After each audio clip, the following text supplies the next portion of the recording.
기독교는 사람들에게 회개를 촉구하고 용서를 약속합니다. 사람들은 누구나 돌이켜야 할 잘못을 가지고 있고 그렇지 않다고 생각하는 사람들에게 기독교는 아무런 말도 대답해 줄 수 없습니다. 누가복음 5장 31절에서 32절 말씀을 보면 예수님께서 이런 말씀을 주십니다. 의사가 필요한 사람은 건강한 사람이 아니라 병든 사람이다. 나는 의인을 부르려고 온 것이 아니라 죄인을 불러 회개시키려고 왔다. 자신이 병들었다는 것을 아는 자만이 의사가 하는 말에 귀를 기울이는 것처럼 인간이 스스로는 아무것도 할 수 없고 가망이 없는 존재다라는 것을 인정할 때만 기독교가 하나님의 말씀이 그 자리에 자리할 수 있게 되는 것입니다. 기독교는 사람들에게 회개를 촉구하고 용서를 약속합니다. 그러나 사람들에게 있어서 이 회개, 용서라고 하는 말은 성실, 열심이라는 단어보다 더 인기가 없는 것이 사실인 것 같습니다. 회개하라든지 용서하라든지 하는 말을 들으면 단번에 거부감을 표하거나 화를 내기까지 합니다. 동의하지도 않고 전혀 그럴 마음도 없는 것이죠. 신자들도 예외는 아닙니다. 말씀을 통해서 자주 접해 아는 내용이지만 머리와 마음이 그리고 손과 발이 따로 노는 것을 보게 됩니다.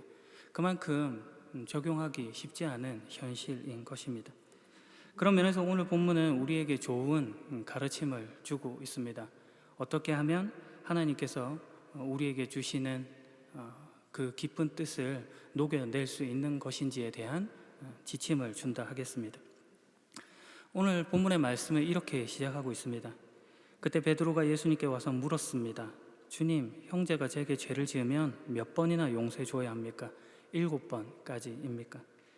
여기서 그때라고 하는 헬라어 표현 토테라고 하는 것은 시간적으로 그리고 나서라고 하는 의미를 가지지만 다른 한편으로는 앞선 이야기와 분위기가 사뭇 다르게 진행되고 있다 하는 그런 뉘앙스를 줄 때 사용하는 표현입니다. 앞선 18장 15절부터 시작되는 단락을 보면 만일 네 형제가 네게 죄를 범하거든 가서 단둘이 있을 때 잘못을 지적하고 그리고 또 그 말도 듣지 않으면 한두 사람을 데리고 가서 다시 한 번 더 말을 하고 또 그 말도 듣지 않으면 교회에 말을 하고 만일 교회 말도 듣지 않으면 이방 사람이나 세리처럼 대하라 라고 하는 그런 말씀이 있습니다. 범죄한 형제를 돌이키는 문제에 있어서 가지는 어떤 권면, 권징에 관한 이야기가 나타나 있는 것이죠. 그리고 나서 이제는 그 분위기가 사뭇 다르게 베드로의 입을 통해 용서라고 하는 말이 나오게 되는 것입니다. 예수님께 형제가 제게 죄를 지으면 몇 번이나 용서해 줘야 합니까? 7번까지 해야 합니까? 7은 성경뿐만 아니라 근동 문화에 있어서 매우 상징적인 숫자입니다. 하나님께서 제7일에 천지 창조를 완성하셨기 때문에 완전이라고 하는 의미로 받아들이기도 하고 제7일에 거룩한 안식일, 제7년에 거룩한 안식년으로 지켰기 때문에 거룩이라는 의미로 이해하기도 했습니다.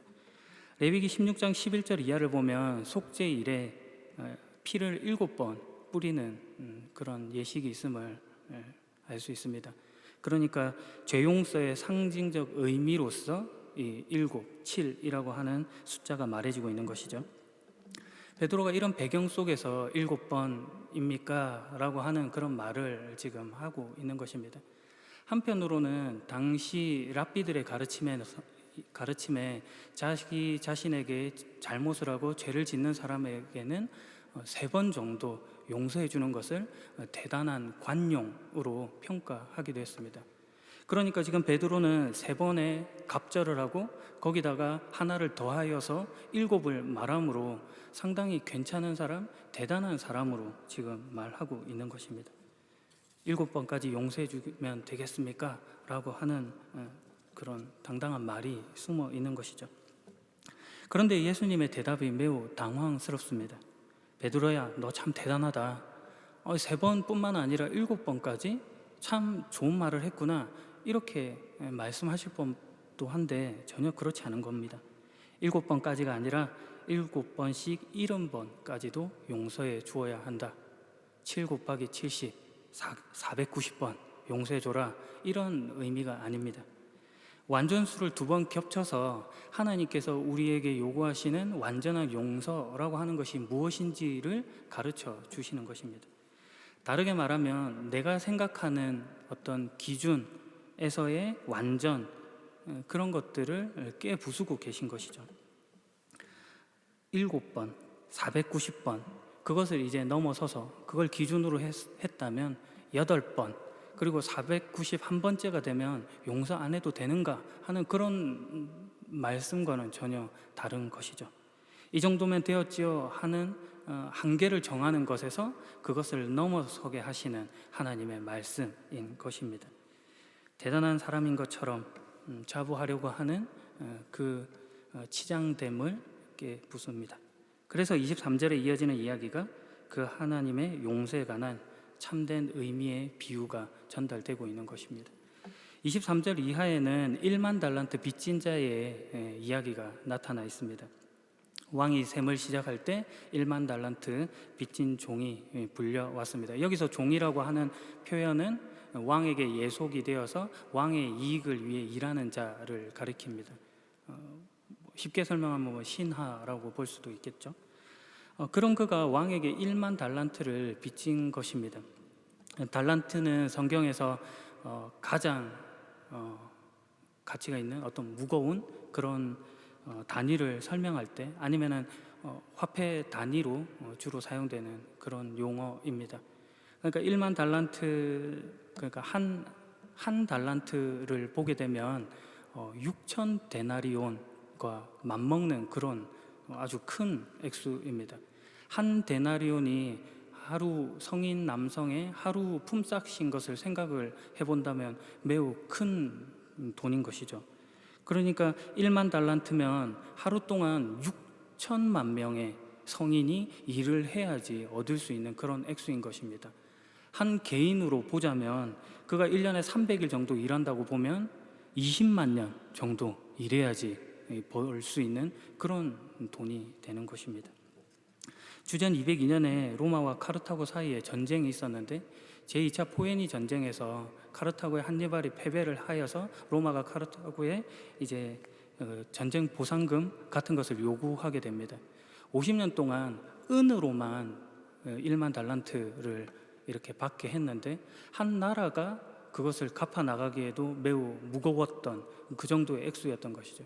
그런데 여기서는 지금 한 개인이 1만 달란트라고 하는 것을 빚지고 있다, 이렇게 말하고 있는 것입니다. 성경에서 이런 엄청난 액수, 금액을 이야기하고 있는 것은 도무지 그의 힘으로는 갚을 수 없는 그런 것이었다라는 것을 강조하기 위함입니다. 그 종은 도무지 왕에게 돈을 갚을 수 없었습니다. 왕은 종에게 당시 손해를 배상하는 방식이었던 아내, 그리고 자녀들, 그리고 가정에 있던 모든 물건들을 팔아서 손해를 배상할 것을 촉구했습니다.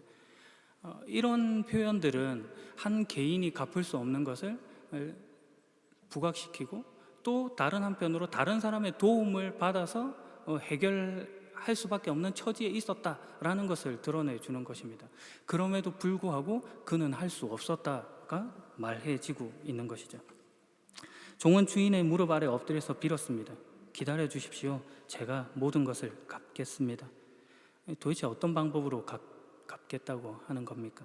그가 살아생전에 갚을 수도 없고 죽어서 백골이 진토되어 넋이라도 있고 없고 해도 갚을 수 없는데 그가 그렇게 지금 말하는 것입니다. 잠깐 지금의 상황을 모면해 보려는 임시 방편일 뿐이죠. 그가 해야 할 정당한 모습은 용서를 구하는 것이었습니다. 그러나 그가 가진 마지막 자존심에 스스로 해결할 수 있는 것과 같이 지금 말해버리고 만 것이죠. 이런 못남에 놀랍게도 그 왕은 그의 빚을 탕감해 줍니다. 긍휼과 자비를 베풀어 주고 종을 풀어 주어 빚이 없던 것으로 해 주었습니다. 비유가 이렇게 마무리되었으면 참 은혜롭고 좋았을 것입니다. 그런데 그 뒤에 이어지는 내용이 이 내용과는 사뭇 다르게 전개가 됩니다. 빚을 탕감받은 그 종은 나가서 자기에게 100데나리온을 빚진 동료를 만나게 됩니다. 방금 한 데나리온이 하루 품삯이라고 이야기를 했죠. 그러니까 100데나리온이면은 3개월, 4개월 정도 일해서 갚을 수 있는 그런 돈인 겁니다. 그런데 이 탕감받은 종이 그 동료의 멱살을 부여잡고 어서 빨리 돈을 갚으라고 이렇게 윽박을 지르는 것입니다. 말이 좋아서 멱살이지, 여기에 쓰인 단어로 보게 되면은 마치 어떤 사람이 물에 빠져서 숨을 쉴 수 없을 그런 지경에까지 가게 목을 조르고 있는 그런 형상을 표현해 주고 있습니다. 동료는 그 종의 무릎 아래 엎드려서 빌었습니다. 기다려주게, 내가 모든 것을 갚겠네. 조금 전에 그가 왕 앞에서 했던 행동과 말을 그대로 하고 있는 것이죠. 그러나 이 동료는 실제로 할 수 있었고 그는 할 수 없었음에 있어서 차이는 분명합니다. 그럼에도 불구하고 왕 앞에 탕감받은 종은 그의 말을 들어주지 않았습니다. 가서 동료를 감옥에 넣고 그리고 자기에게 빚진 것을 다 갚을 때까지 갇혀있게 했습니다. 단번에 일시불로 받아내겠다고 하는 그런 것이죠. 그에게 갚을 수 있는 시간과 기회라고 하는 것을 주지 않는 것입니다. 어디 감춰둔 돈이라도 있겠지, 급하면은 어디서 빌려서라도 내 것을 메꾸겠지, 나에게 고통을 주고 내가 신경 쓰게 했으니 너도 한번 당해봐라, 뭐 이런 속셈이 숨어 있는 것이죠. 만약 갚지 못하면 계속 갇혀 있어야 하는 그의 처지는 전혀 안중에도 없는 것입니다.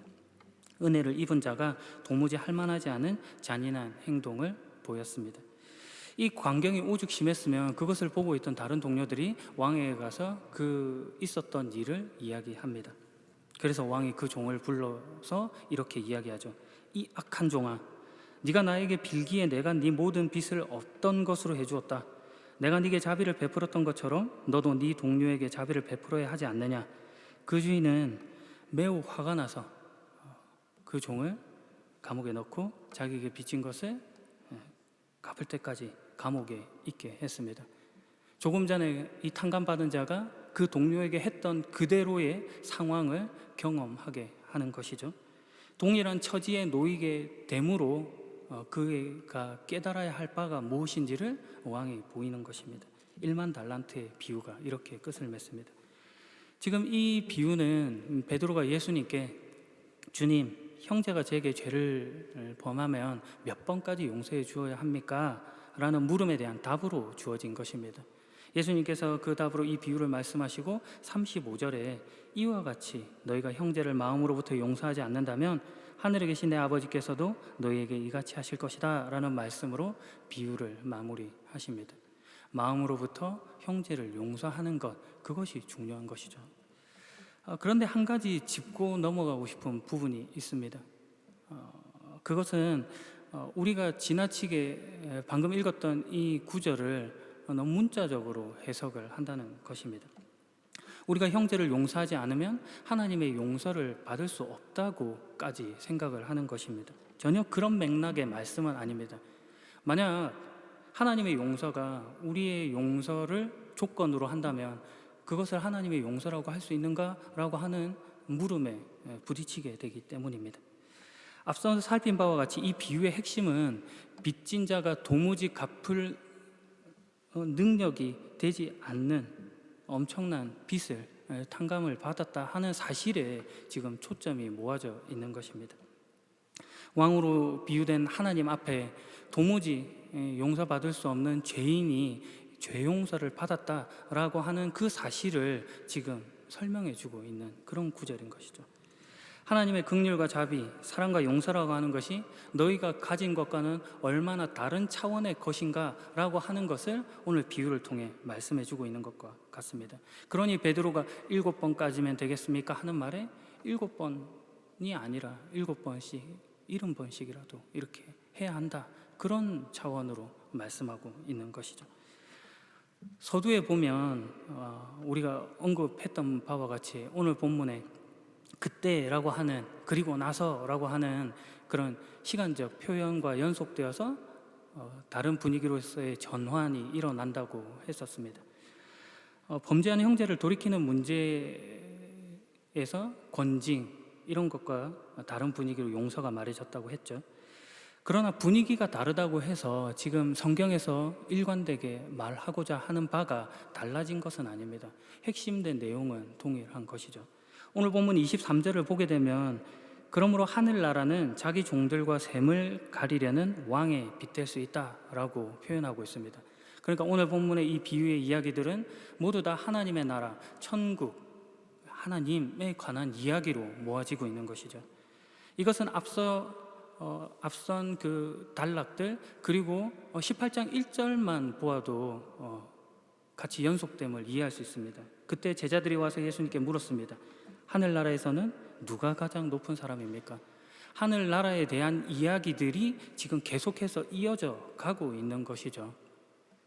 그것이 하늘나라에서 가장 높은 사람, 이어져서 어린아이, 그리고 길 잃은 어린 양, 그리고 범죄한 너의 형제라고 하는 개념으로 그런 단어들로 말해지고 있는 것입니다. 어린아이, 길 잃은 양, 너의 형제 모두 다 하나님의 인도, 보호, 긍휼이 필요한 자다라고 하는 것을 소개하는 것이죠. 성경이 이런 자들을 앞세우는 이유는 분명합니다. 하나님 나라라고 하는 것은 권세와 힘을 써서 상대를 부리려고 하거나 그보다 우위에 서서 그를 대접하는 것이 아니다. 하나님 나라와 그런 생각들이 대척점에 있는 것이죠. 권세를 부려서 상대를 목조르는 방식으로 하나님 나라가 와 있지 않습니다. 어린아이, 길 잃은 양, 범죄한 형제에게 병 고치는 의원, 길을 인도하는 목자, 영혼을 살리는 구원자가 필요하듯이 하나님의 나라는 그들의 처지에 공감하며 그들의 자리에 오는 방식으로 임하는 것임을 말해주고 있습니다. 그것이 앞으로 이루어질 십자가라고 하는 방식으로 더 구체적으로 설명될 것이죠. 이후의 내용들입니다. 하나님 나라가 십자가라고 하는 죽는 방식으로 온다는 것입니다. 권세를 가지신 그분께서 어린아이와 같은 모습으로 어린아이인 우리에게 찾아오신 것입니다. 오늘 본문에서 1만 달란트 빚진 자의 비유가 동일한 맥락에서 제시되어 있습니다. 왕이 그 빚진 자를 대하는 모습을 보십시오. 문제를 해결하는 것에 있어서 십자가 정신으로 합니다. 심판, 정죄, 그리고 그를 경멸로 대하는 것이 아니라 그의 처지에 공감하는 것을 앞세웁니다. 자신의 옳음을 증명하는 식으로 나가지 않고 문제를 해결하기 위해서 십자가를 내세워야 했기 때문에 어린아이와 같이 낮추는 것입니다. 그런데 그 1만 달란트 빚진 자는 그와는 정반대의 모습을 보였다는 거죠. 어린아이 되기를 거부했습니다.